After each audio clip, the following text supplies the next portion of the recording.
You are listening to KC Sports Network, the #1 podcast network for today's Kansas City sports fans. With former players from your favorite teams, informed perspectives, and former insiders, this is the place for you.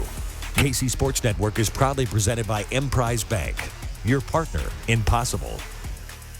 Hello and welcome into another edition of Mizzou That's Who, Missouri basketball podcast now on the Kansas City Sports Network. I am one of your co-hosts, Tucker Franklin, with Gabe DeArmond and Maggie Johnson. I'm just kidding. We're not going to talk about Missouri basketball just yet. We've got a couple more weeks maybe before we fully flip to Missouri basketball. But first, got to shout out our good folks at Charlie Hustle. I'm wearing one of the newer designs they've got out. They've got all kinds of stuff at Charlie Hustle.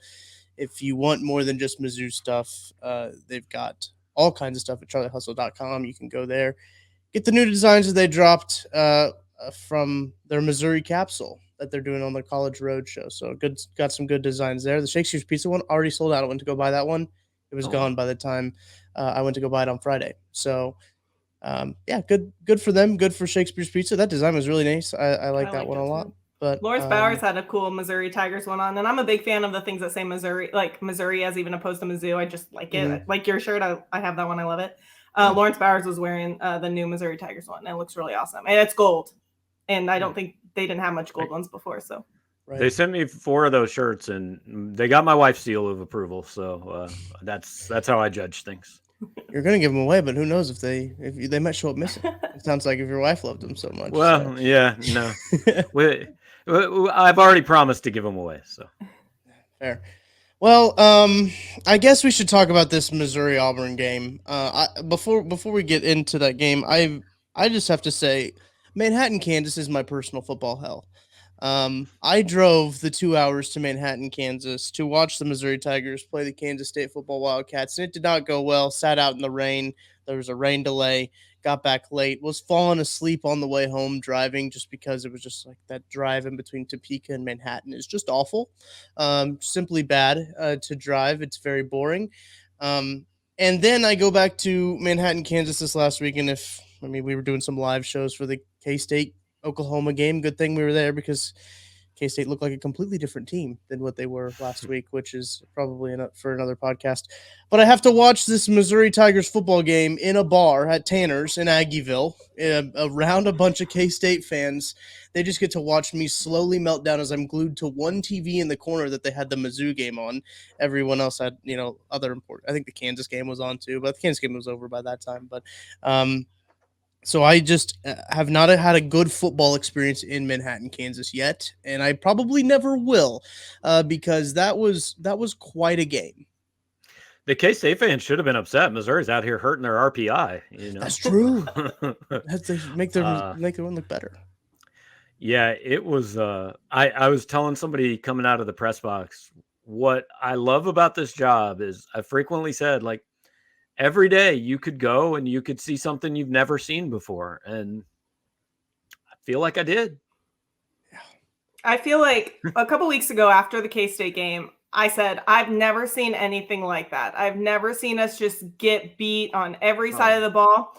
This week, I've never seen us beat ourselves more ever in a single game ever. I've never seen anybody beat themselves more. I mean, I truly, I can't think of a football game I've ever watched that I felt like the team that lost had it won as many times as I felt like. I mean, yeah. I barely looked at Mevis's kick because I just assumed it was good.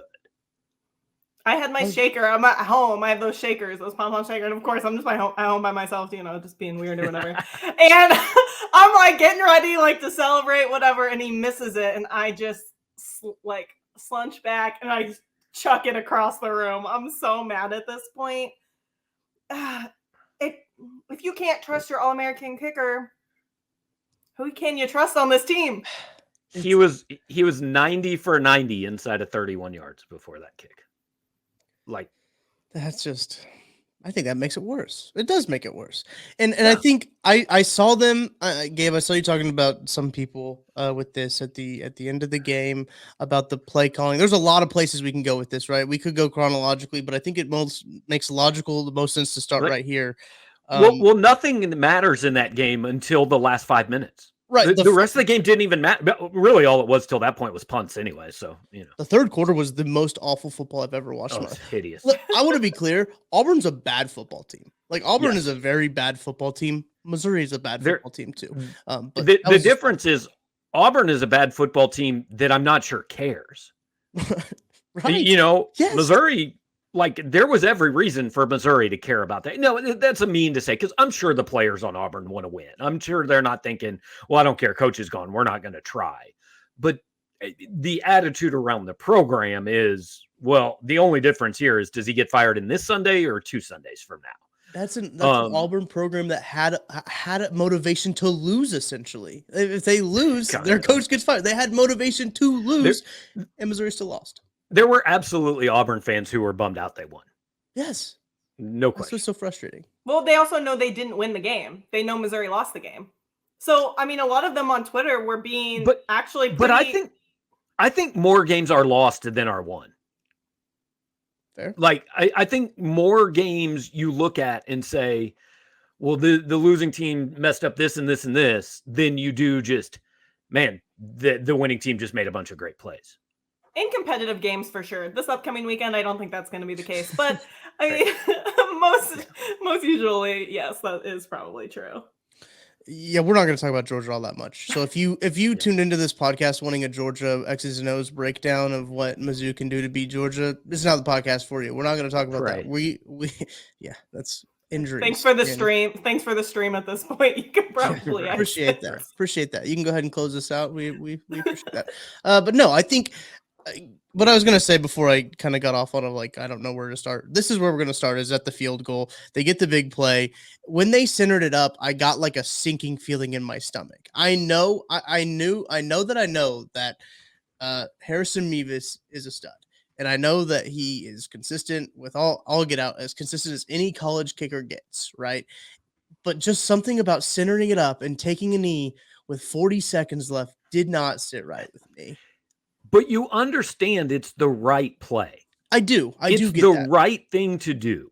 The Chicago Bears did it yesterday and won. For a Missouri example, somebody brought up on our board, Gary Pinkel did it against KU in 2009, and he won. It is because, what would you guys say? What are the percentages? Missouri's first and goal at the 3 or the 5 or wherever they were.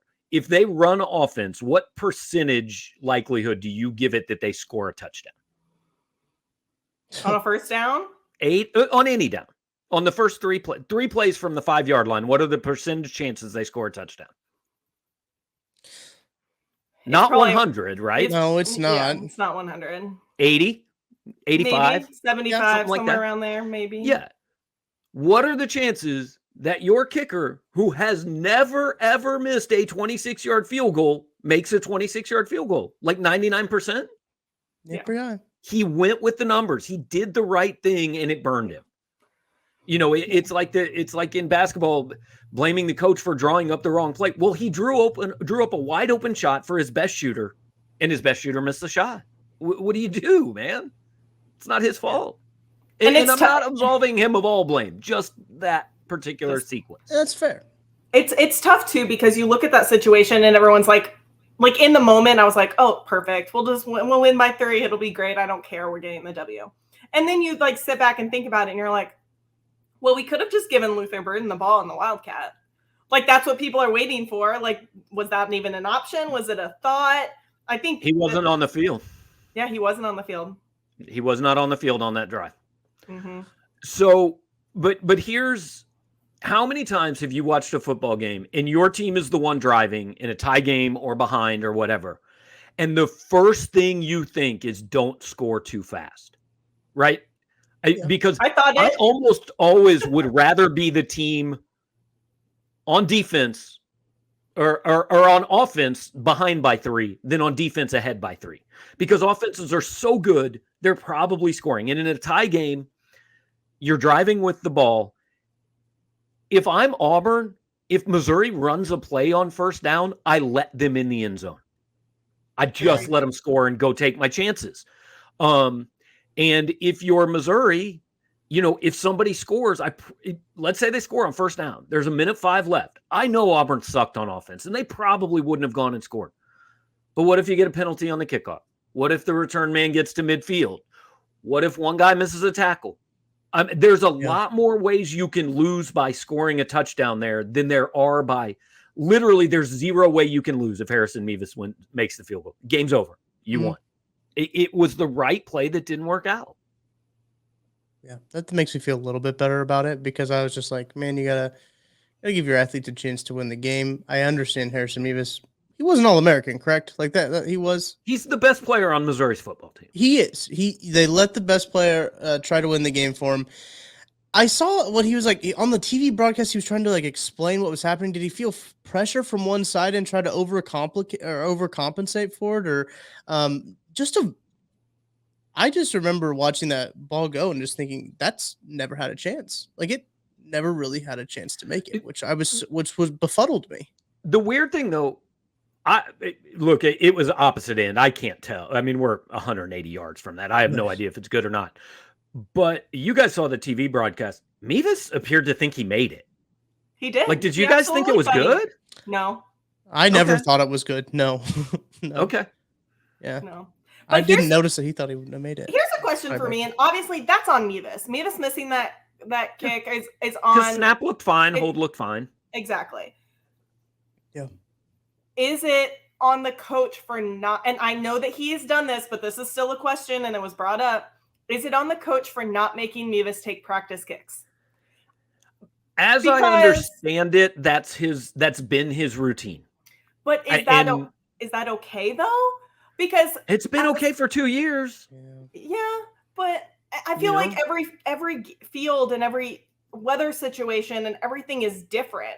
Like, how can you just like go into it and be like, I'm going to do it the same every day? Can you do that? But I mean, like he warmed up before the game. It's not like he wasn't, I was standing on the sideline watching him kick into a net before the game. It's not like he just walked out there and that was his first kick. And I mean, he's made a 56-yard field goal to send the game to overtime. He's made a 47-yard field goal to win a game.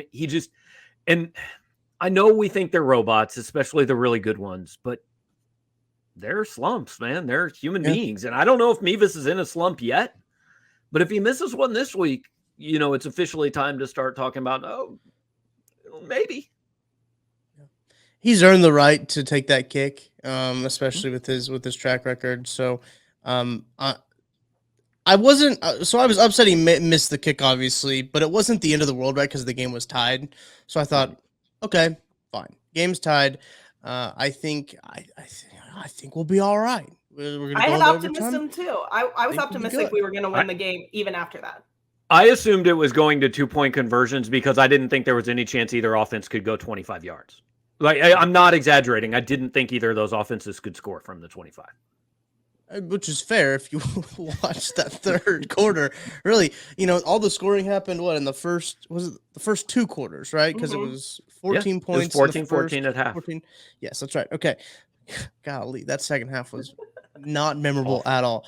But yes, so the first possession for Auburn, I felt really good about the defense. Obviously, Gabe, you brought up earlier, pick taken up off of review. I think that's the right call. I think it's the right call. It's very close. I think it's the right call. But live, obviously, I mean, the thing going with Missouri was, hey, they called it a pick on the field, right? Yes. It was because there was a play there. I think there was an Auburn interception earlier, maybe, where they called it an interception. And like I saw the replay and said, I don't know if that's an interception, but I don't see anything that can clearly tell me it isn't. So, and that's a thing that's going to come back. I think that probably comes back and bites Mizzou here later is what they called on the field. But not only do they get that stop, they get the interception taken off. They get that was on third down, right? So they had the fourth down. The very next play, they jump off sides on a kick that was poorly hit. It was a bad kick. For the second time. Yes, it was bad. Then Mizzou would have got the ball. They could have had a field goal to win it. Harrison Mevis could have redeemed himself. Nope. They get another field goal. They get another shot at it. Split the uprights on that one. That one was nothing but good on the second kick. Missouri gets the ball, and their offense is cooking. I was like, oh, where was this at? I think I said that to BJ Kissel. They ran, was it the second play? It was the second play, wasn't it? Yeah, well, the first play, down. It was The second first down. play I was surprised by, right? Because they actually did something positive, and I was like, "Whoa!" Shows you my mental state. The second play is a play that I think we're gonna probably talk about for a while. And I feel very bad for Nate Pete. Yes. I do. I cannot fathom that feeling of having the game won, being that close, but being so far at the same time. That put a pit in my stomach as a fan. But if you don't know, and you're listening to this podcast, Nate Pete breaks a run down the sideline. Good run by Nate. Great play. Mhm. He has not necessarily a free run to the end zone, but could probably get into the end zone if he lowers his shoulder, decides to switch hands of the ball to stick it out through the pylon, fumbles the ball on the switch, goes into the end zone, and is recovered by Auburn. And that was a touchback, obviously. Auburn wins the game because they kicked the field goal. Missouri didn't get any points on it. Do you think, Gabe, I want to ask you this first. Do you think if that was called a touchdown on the field, that stands? It just was so clearly not a touchdown. Like I knew live he wasn't in the end zone. Right. And the first time I watched it, I thought he thought he was across the line and he dropped the ball. You know, I thought he did because we've seen dudes do that. Will Franklin did it at Texas A&M years ago. Yeah. Drop the ball on the one, and it's never made any sense to me why anybody would ever do that when you're like take 3 steps and then drop the ball. And I thought, oh my God, he thought he was in and he dropped the ball. Like that was his celebration, right?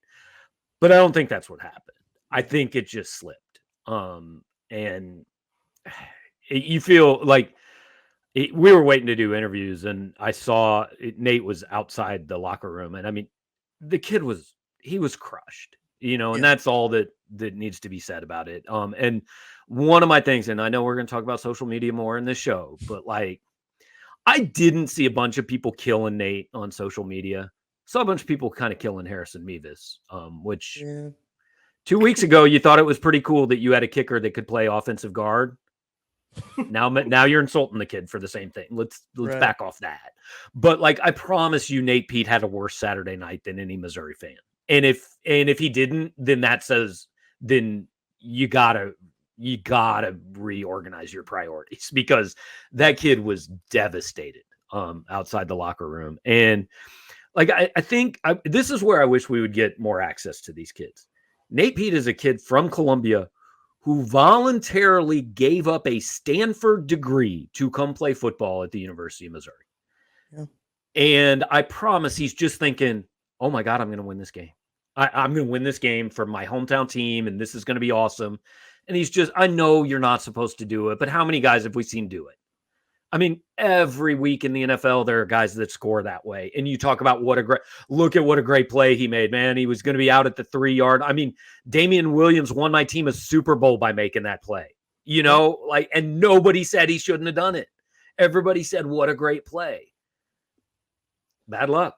I talked to a former coach last night, and he said, at some point you just go, we just wasn't supposed to win that game, man. We were supposed to lose. That's how it was supposed to happen. I think they call it Auburn voodoo magic is what a lot of the Alabama fans were saying to me, or they were saying like Auburn Jesus or something like that.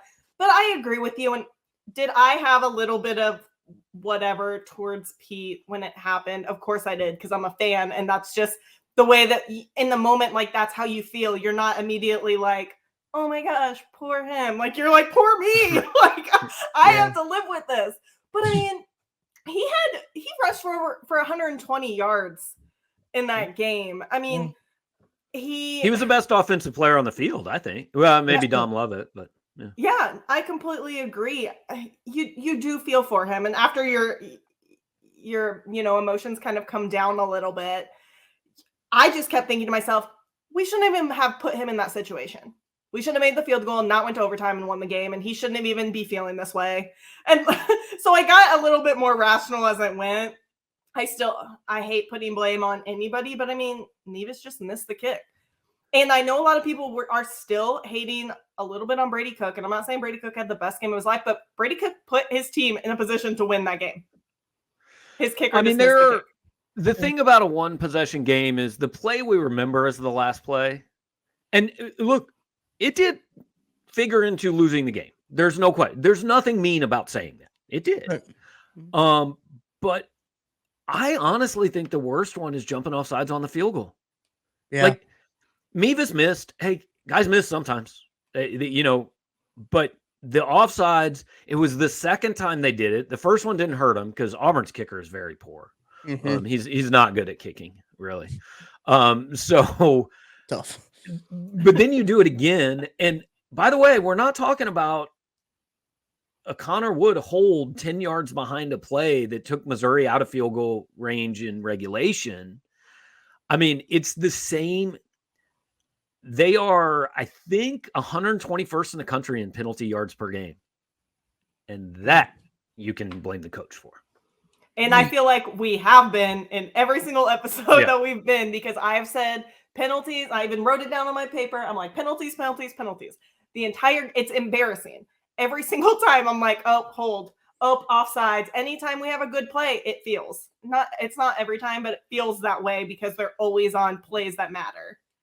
And that play mattered, and there was no discipline. And I use the word discipline on Twitter probably 70 times on Saturday, but that was a big thing. And I kind of want to go back to what Pete did. And I know, he reached the ball over. He wanted to score. I don't think he was showboating, and I may have felt that in the moment until you kind of rewatched it. But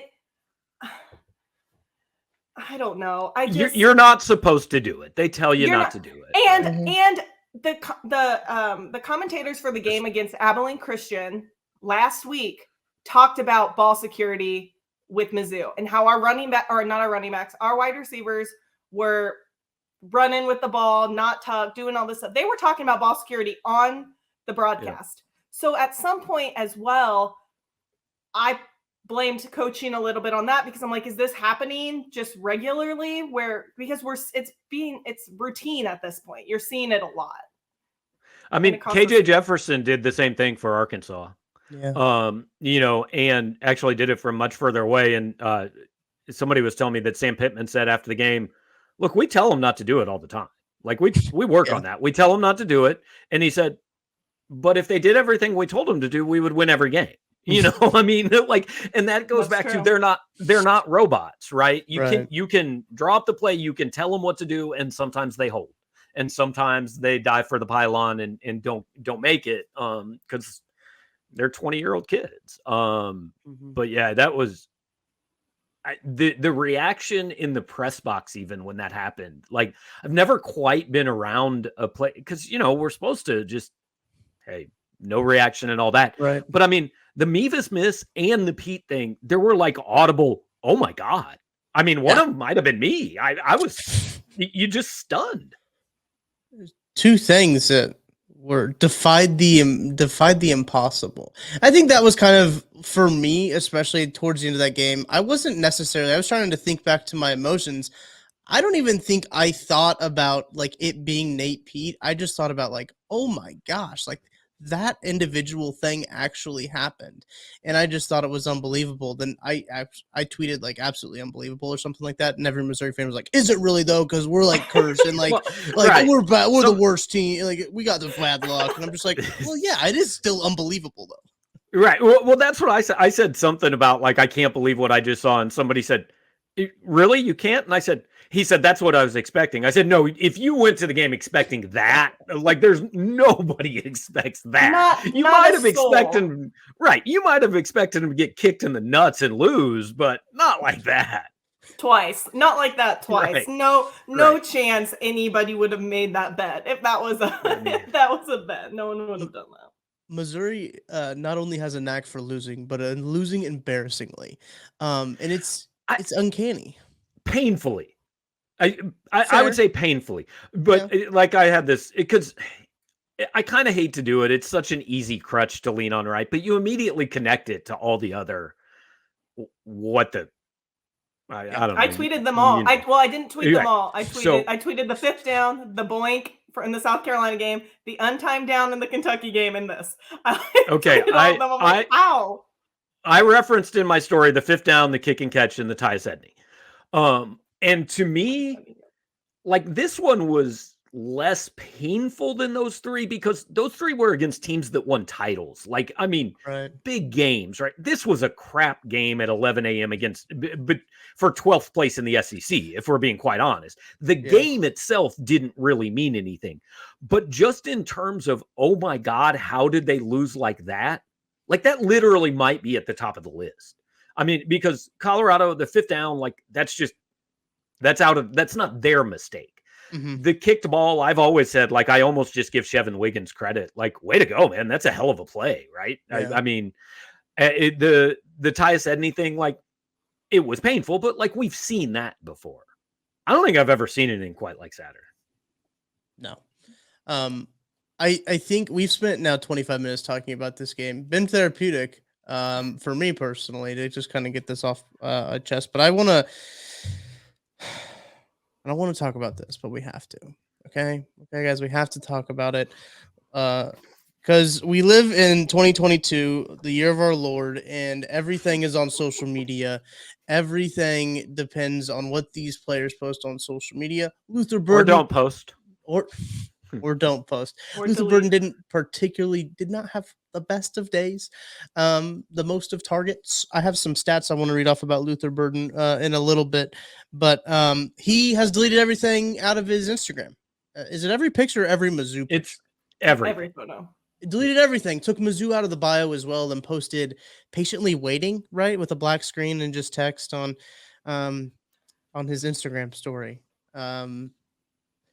Man, and the speculation has run wild. Let me tell you, I've got friends that are Kansas fans, Nebraska fans, KU fans, Purdue fans. I don't know, through Purdue out there, but they're not getting Luther Burden, who are just like, oh, we told you Luther Burden was going to transfer. Before you hit skip on this podcast, he can't transfer until the end of the year, officially. correct.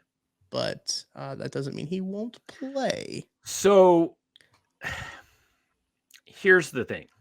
We talked about this a little bit before the show, right? And I think this is where this can actually be a pretty entertaining podcast because, like, you guys bring the perspective of fans to it, right? And like we talked about before this show started, I'm going to be the one that tries to say it's not as good as you think and it's not as bad as you think, right?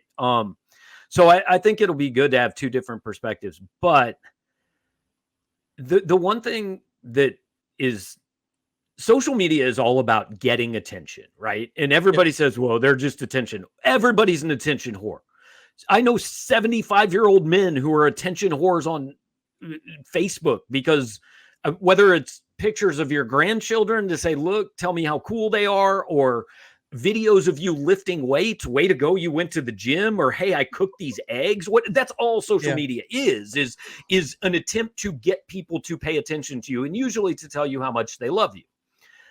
So while everyone is calling, whether it's Luther or, by the way, we went through this with Tyler Beatty every year. We went through this with Xavier Pinson every week. Tucker, you guys went through it with Tyrann Mathieu every 7 hours, right? And he's a grown man. I mean, yes. Are they posting it to get attention? 100%. And you know why? Because they get the freaking attention. Like, it works. Yes. And now Luther is, and maybe he's not. Maybe I'm giving him too little credit here. But, like, there's a decent chance he's sitting in his apartment just scrolling through Twitter going, man, this wild, all this stuff these people are saying, right? We don't know. No, and I had, like, I was talking about him in an SEC group chat, and, there were Kentucky fans. I mean, a ton of Kentucky fans just like, hey, if any wide receivers are looking for a role that they're going to get the ball, looking at you, Luther Burden. And they're all, like, tagging him in tweet after tweet after tweet. And, yes, it's like so much attention from people you may have not gotten attention from. And you know what he probably got from it? Follows. Tons of follows, I would bet. So, I mean, do you have to take it seriously? Probably. Do you need to freak out right now? You kind of do. No. I would take it seriously, but I wouldn't freak out. I wouldn't freak out yet. I mean, this talk started after the Kansas State game too, right? How many people? I had 30 people say, well, is Luther going to transfer? I'm like, well, I don't know, man. It's like the second game of the Game year. 2, yeah. I assume not, but so Sunday morning when I was in the Atlanta airport, or actually in the Chicago airport, I reached out to somebody I know that knows Luther. And I just said, look, people are freaking out. What can you tell me that I can tell them? And he said, he hasn't mentioned leaving Missouri. There's no talk of transferring. So look, is that the truth? I don't know, but at least I had to try. And like somebody on our board was like, geez, you reached out based on internet rumors. The one time you don't is when it's true, right? Yeah. I mean, this is what in my position pisses me off about all the trolling is like everybody that puts something out there, like, yes, we check all that out. We have to. Like, now there are sometimes that it's complete crap, but everybody's a reporter, right? The liquor store lady broke the Patrick Mahomes extension. Like things like that happen. There have been a number of stories that we ended up breaking because the first time I saw anything about it was on our message board. So you have to check into it. I don't know. I mean, he can't enter the portal for 8 weeks. And is there a chance he will? Yes, there's a chance literally every player on every team in America will. And by the way, he had 0 yards on Saturday. And that is a thing. It's a very big thing, especially if you come to your flagship institution wanting to be the basically the person the offense runs through. Through 4 games, I went and wrote this down. Through 4 games, he's had 10 receptions, 78 yards and a touchdown, 7 carries, 40 yards and a touchdown. That's from Mizzou's official stats. That means he's averaging 2.5 catches a game. So round that down to 2. Now do the stats against real teams. Well, I can tell you. Well, the 0. It's a catch for 3 yards and a run for 6 yards.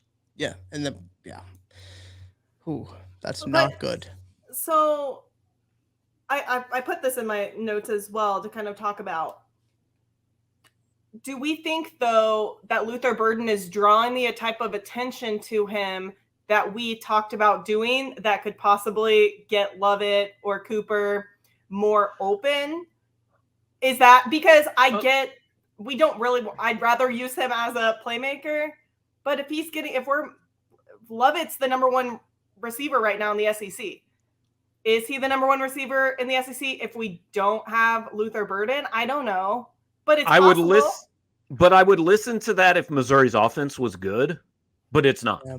They've scored in effect 20 points against Power 5 teams because I refuse to count the last 6 against K-State. So I don't care how many yards Dominic Lovett has because the offense doesn't have enough yards. And I don't care how much attention he gets. There are ways to get a guy the ball, right? I mean, you can't cover the just rise up and throw the immediate screen. You can't cover the goes in motion and gets the pop pass or the jet sweep handoff. I mean, you can get him the ball. And I know it's unpopular, but you got to acknowledge Luther has a part in this too. I mean, because he ran a 40-yard pattern down the sideline and Brady Cook threw a back shoulder ball and it wasn't perfect, but it could have been caught and it wasn't. Yep. The same pass was caught by Dominic Lovett. So how often is Luther getting open? I promise he leads the team in drops. I don't have it in front of me, but I promise he does. He's had at least 3 or 4. Agreed. So there is responsibility on both ends, but ultimately he can't end a game without touching the football against an SEC team. That can't happen. I think that's the straw that might break the back, right? Straw that might break the camel's back. If you look at it, Mizzou's offense is averaging 394 yards per game. Granted, it's against 2 legit teams, 2 cupcakes. Burden has only accounted for 7.6% of this offense. And if I would have told you heading into this year that through 4 games, Luther Burden would have only been accounting for about 7% of the offense, you'd have been like, okay, well, what's going on? Did he get hurt? Right. Did something happen? And that's a thing we have to talk about. Yeah. Like, did they bring that up on the broadcast at all? They talked about him being on the sidelines and looked like he got a little shook up.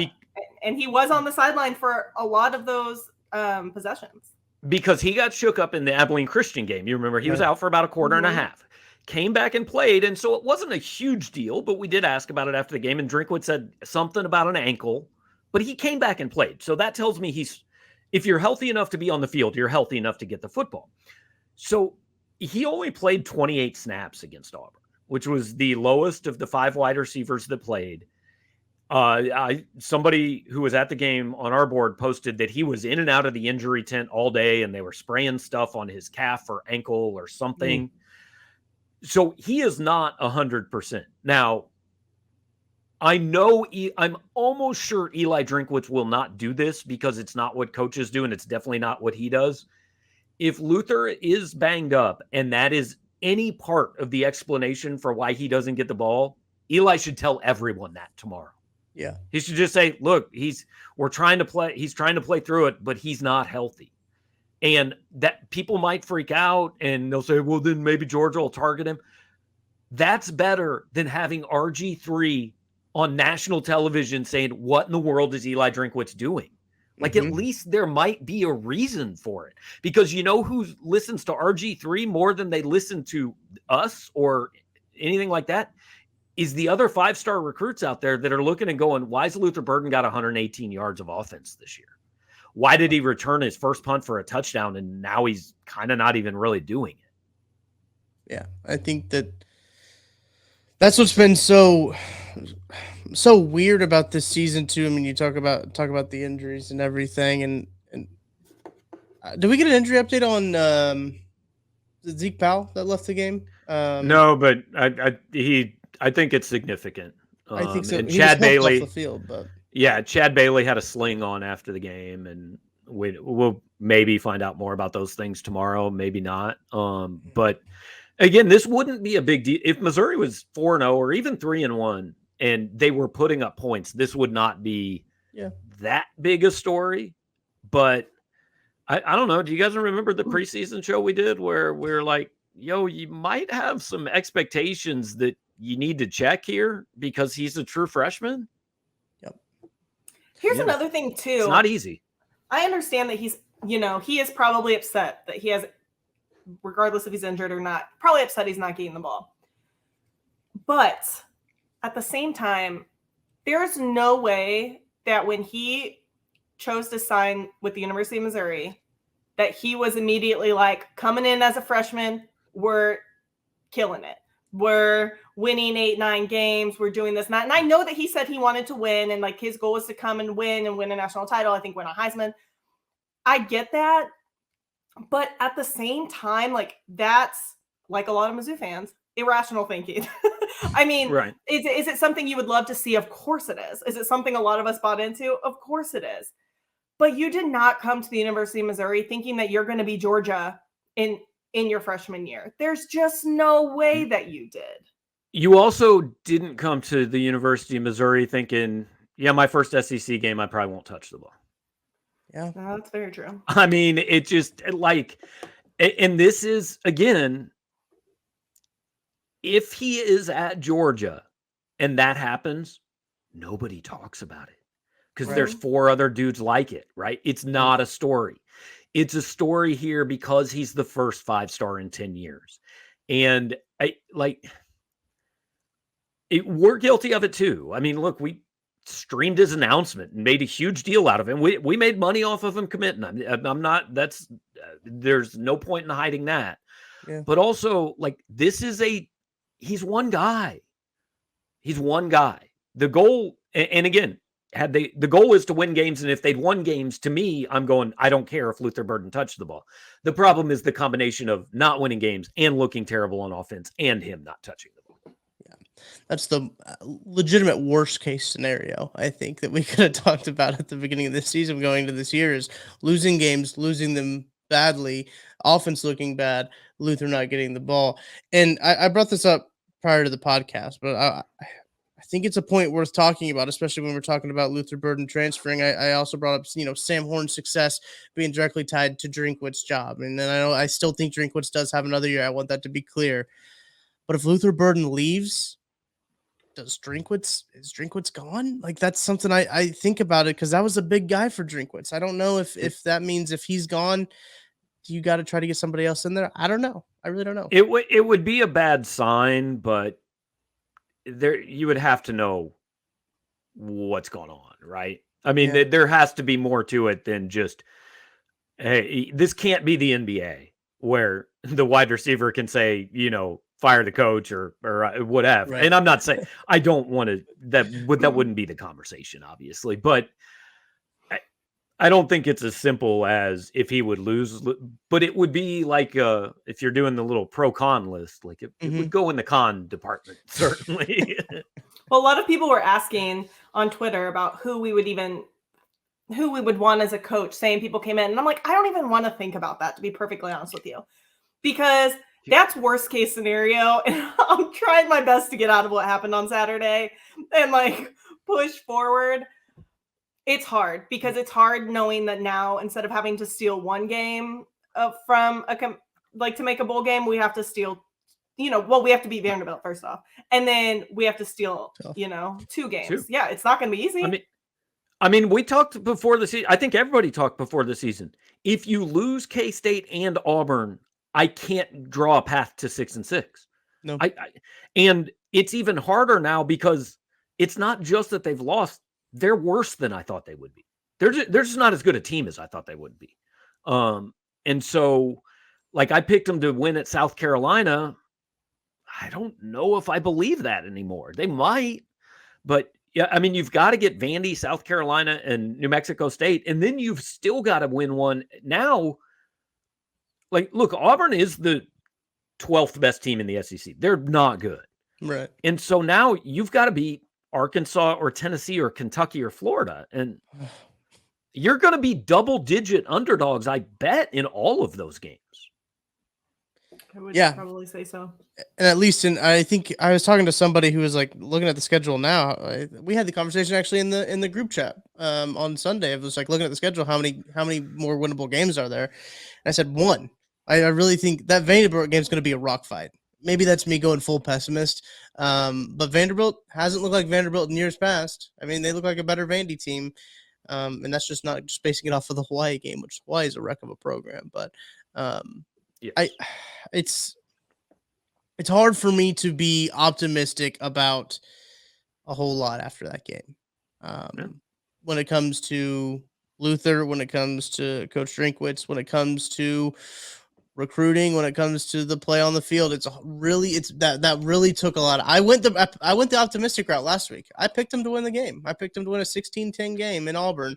The first time at Auburn, I picked him to win it. I can't do that to myself anymore. Again, it just goes back to, we said, after K-State, had you been competitive or won at K-State, then Auburn is a little more house money situation. Right. But they put themselves in a position where it had to be a win. Not close, not well played, not competitive. They had to win that game. Mm-hmm. And they didn't do it. And, I don't think the discussion of firing Drinkwitz this year is worth having. But what I said about that game was the same thing I said about the 2018 game against Kentucky for Barry Odom, which is when he eventually gets fired, and that's not breaking news, like most of them do, right? That's probably what's going to end up happening at some point, whether it's next year or next month or 12 years from now. At some point, he's probably getting fired. And when he does, that's one of the days you're going to look at. And the crazy part is it wasn't his fault. I mean, I hold the bad start against him because that's kind of a theme with these teams on the road. But absolutely, I mean, he didn't drop the ball and he didn't miss the kick. And, so kind of with Barry Odom, you were talking about that game. I mean, it was a bad call. And if that call is made right, I don't think Barry Odom gets fired after the next season. And that's what these multi-million-dollar a year jobs are relying on. They're relying on, don't make a terrible pass interference call. Get 3 feet further before the ball slips out of your hands, right? That's what these jobs come down to. And that's why these coaches are so maniacal about it. Well, that's just it was one of the things you were saying, that it's not Drink's fault. And obviously there's things that he could have done differently or whatever in the game. And that's every single game that we've watched so far this year. But these players that are mad, and rightfully so, they all want to win, but they got to look in the mirror at the same time too. They can all sit here and be like, we're going to transfer or do whatever. I know a lot of them were, especially the defensive players. I know a lot of them were upset, and they probably should have been. Sure. Although they did the offsides. If you're not upset, you shouldn't play. Right. Right. But don't sit here and blame it on. You can't blame the entire thing on it being the University of Missouri when you're playing the games. You know what I mean? It's. You kind of have to. I mean, yeah. I never blame. When I was in high school, my teams were horrible. I never blamed my coach for that. We were just horrible. Like, it was our fault. I mean, I didn't see any of that. I mean, frankly, Brady Cook sat up there after the game and said, "Blame me. I'll take it." You know, and hey, that's what a starting quarterback should do. I mean, yeah, Brady shares some blame in that. I don't think he would be the number one player that people would say that's why they lost or anything. But I think I maybe I missed stuff on social media that you're talking about. I don't know, but I didn't really I haven't seen much finger pointing or any of that from Missouri's players at this point. No, we'll see if things really go south, what happens. Right. But if they take a loss to Vandy, that might be a different problem. That's an optics issue. Losing to Vanderbilt is not a good look.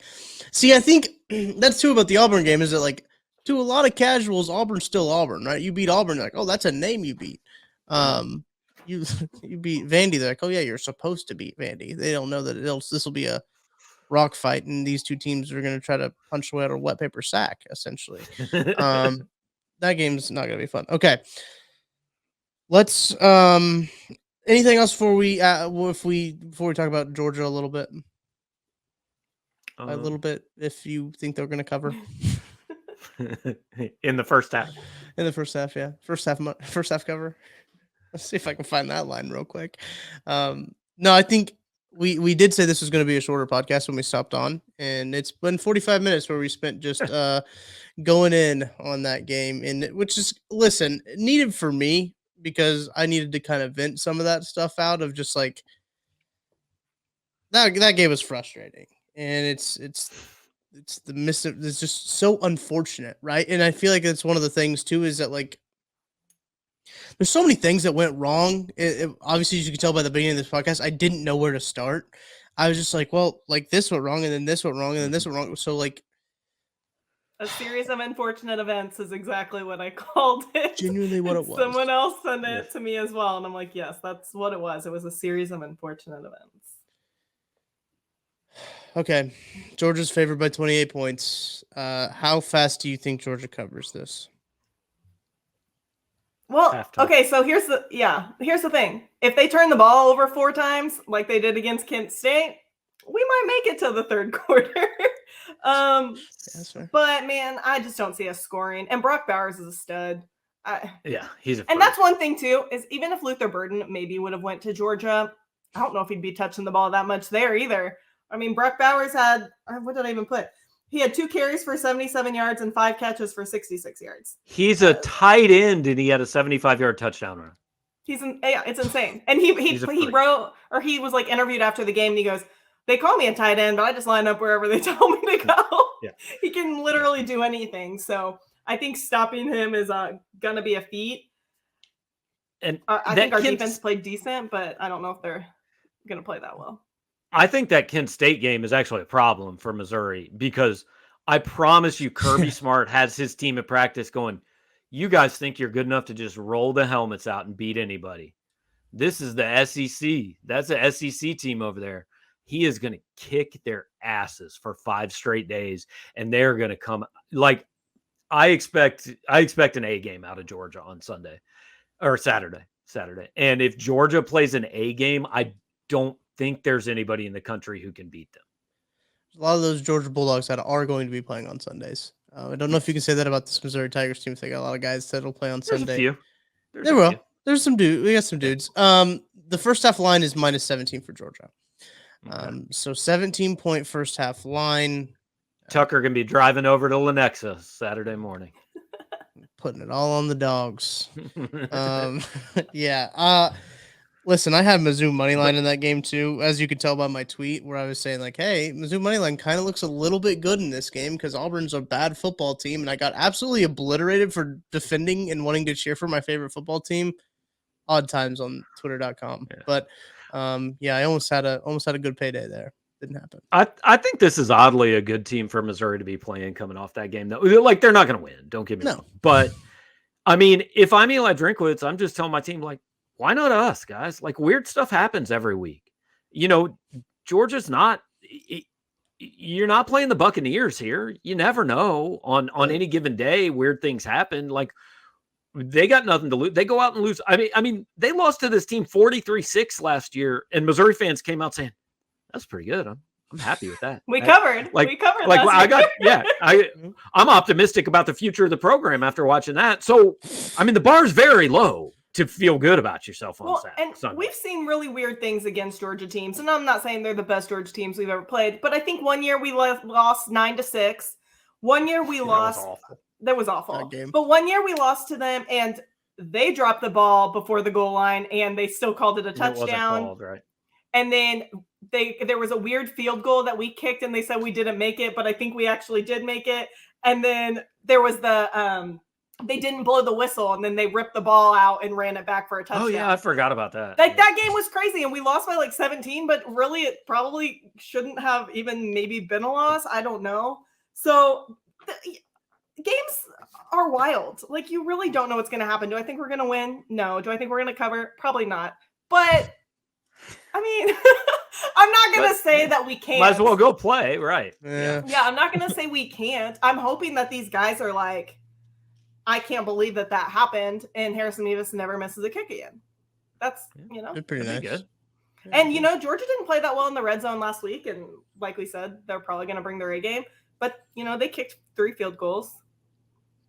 They Look at Maggie talking herself into 45-9. I was actually going to say like feeling 60. Good about it. I was thinking like 60 to like 14 or something. Hey, maybe Sam Horn will play this game. Bet not. Probably won't. Maybe Luther will though. Let's hope Luther plays in this game. Yeah, let's hope Luther plays in this game, Well, I mean, actually, like participates. Yeah, right. Like gets the ball. Yeah. He takes a snap. He can't redshirt, right? Correct. Okay. No reason at all. No reason at all. I'd ask that. Just curious. Just wondering. Yeah. All right. I guess we should end this podcast. You guys have any final thoughts before we get out of here? Maggie's got Twitter people that want to hear our knowledge, right? I guess that's true. Let me see if there's a couple. Sorry. Okay. That's okay. Here's one. At Art Negotiates. How do you coach up / keep up Nathaniel Pete's spirits and confidence going forward? You just keep giving him the ball? Yeah. Just get back on the horse. Put him out there and give him the ball on the first play of the game. That's all you can do. Yeah. Get back in the saddle. I mean, he's not going to make that mistake again. He clearly is their number one running back at this point. That became obvious on Saturday. And he should be. Yeah. And Schrader had a touchdown. It was a nice run. I mean, didn't he have a touchdown? Yeah. I think you're right. Mm-hmm. Yeah. I kind of forgot everything that happened in the first 55 minutes of that game. This is his first touchdown for Mizzou. No, he had one earlier. No, he had one. Yeah. Well, the Missouri Twitter account lied then because he said for his first touchdown as a Tiger. That's a lie. Yeah. It wasn't. Maybe it was his first SEC touchdown as a Tiger. They probably did some stupid qualifier first touchdown against the Tigers. Yeah. And it just probably some weird. My dumb brain just didn't translate it. First touchdown before 1:30 p.m. Central Time for Missouri. Yeah. Okay, so I'll ask this one. At Doug_Witty1, is there a reason for some hope with this defense after a good 3 out of 4 of the quarters of play against Auburn? They're a borderline top 25 defense. Tyron Hopper looked amazing again. He's having an all SEC year. Yeah, he's having a get drafted year, I think. There's reason for hope, but they just need any sort of help from the other side of the ball. Hopper looks a lot better than he did at Florida. Like at Florida, he did not look like this, which good to see. That's what you want from your transfers. You didn't see him much at Florida either, though. I'm pretty positive. He looked good in the Missouri game last year. I agree with you though, Tucker. Like he was really good against Missouri last year. He wasn't this good in the rest of their games. Right. But yeah, no, I made a note of that about the defense. Like, I think the defense is better, but then like also Auburn's really bad. So it's just like one of those things where it's like, I don't know. Like, I think the defense has been a lot better, other than that first quarter where they got absolutely gashed. I mean, But you remember what they did against really bad teams last year. They're clearly better. yeah, they are. You know. Just from week to week, I think that they got better even. And I tweeted that about that first quarter too, Tucker. And yeah, people jumped at me. I said, this is the most uncompetitive I've ever seen Mizzou look. And knowing that Auburn was bad. And I got some attitude for it, but they didn't look competitive in that first quarter. I do not know how. And they stepped it up in the second quarter, I will say. But that first quarter, it was ugly. It was horrible. It was bad. Yeah.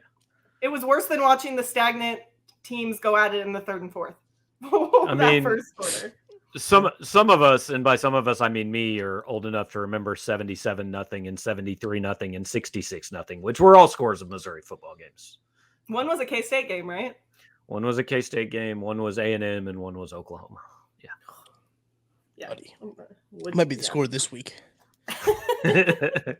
Well, hopefully what happened in that game won't happen in this one.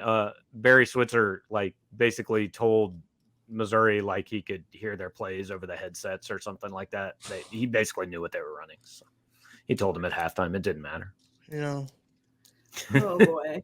Let me ask this last question. So it's at Baramus Prime.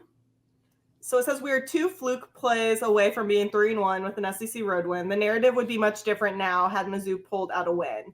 Question is, how will this team respond? Does this define the rest of the season, or is it a turning point? You know who talks at the end of the season how close they were to being really good? Bad teams. Good teams make those plays. They just do. Because every team that finishes 4-8 can find you 4 plays that would have gotten them to 8-4. Every single team. But the weird thing is, I just don't know how much we find out this week. Right? Missouri could play well and lose by 4 touchdowns. So I think the next time we learn much about them is probably in Gainesville next week. At 11 a.m. in the swamp. 11 a.m. Too bad Mizzou doesn't get paid for these to go play these games against Georgia. Buy games.